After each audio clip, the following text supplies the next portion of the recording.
Hi guys, it's Jess here from Hello Future. We hope you and everyone else at home are doing well and keeping busy. Throughout June we've got some videos coming out, which are some activities that you can follow along with.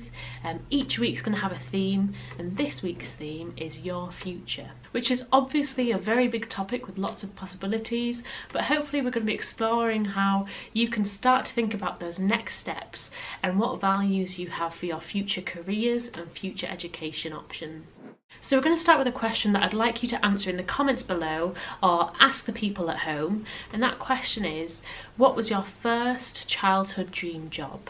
What was the very first thing you dreamt of being when you were younger? Now, when we've asked this in schools and colleges across Cumbria, we've come across a range of answers from princesses, superheroes, actors.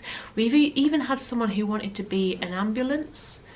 Not an ambulance driver, just an ambulance. So there are some very interesting answers.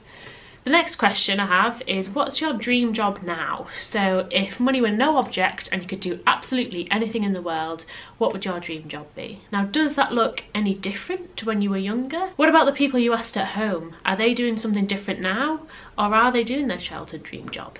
The reason we ask these questions is because there are no right or wrong answers.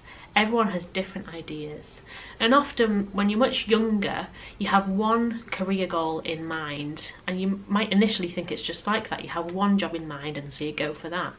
But as you get through your education, as you get to your Year 9 options and beyond, you might start to realise that there are a lot more opportunities, you have a lot more interests and skills, and maybe those decisions about the future can become a bit more difficult because there's a lot more to consider. So we're going to be doing an activity which you can follow along with to encourage you to think about some of those options for the future.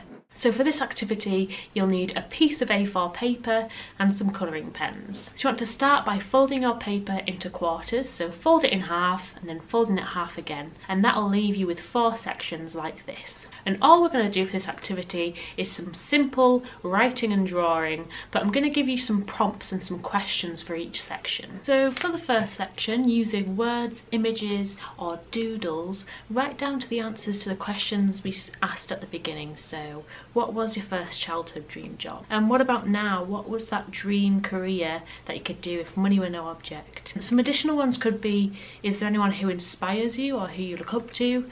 And write those answers down and why that is. Now the next section is exploring your hobbies and passions. So what makes you lose track of time? As I said, there's no right or wrong answers in this one. So if you like TV, write it down. What do you enjoy about it? What are your favourite programmes and why? This is the time to answer about the things that you like to do outside of school and outside of your studies. So the third section is all about school. So start writing down what your favourite subjects and why. How do you enjoy working at school? Do you enjoy working in a group or individually?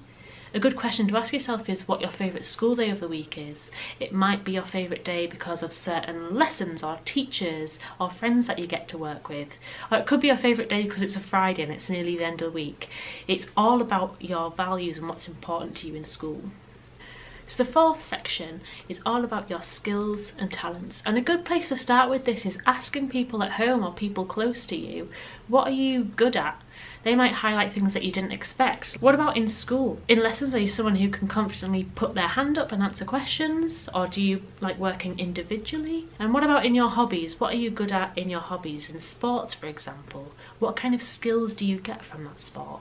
Now the reason we've broken this up like this is because all of these things matter, and they all have a part to play in your future. Now when you unfold this, it gives you a picture of all your skills, all your talents and passions. And if you break things down like this and then look at it all in one go, it helps to identify your values for the future. So your values are the things that are most important to you. And when you have to think about them like this, they help to inform those decisions about the future. So have a look at that sheet now and think, is there anything that you want to explore using this time? Are there any new careers that you want to look into? Or is there a hobby that you want to spend a bit more time on that you haven't got before? Do let us know how you found that activity, or send us a picture of your drawings. We'd love to see them. Myself and the Hello Future team are here and ready to help if you have any questions about higher education or your next steps. We're available on Instagram, Twitter and Facebook at Hello Future CCOP, or you can check out the resources on our website, which is www.hellofuture.ac.uk. We can't wait to see you soon, but until then, take care, wishing you and everyone at home all the best from myself and the rest of the team.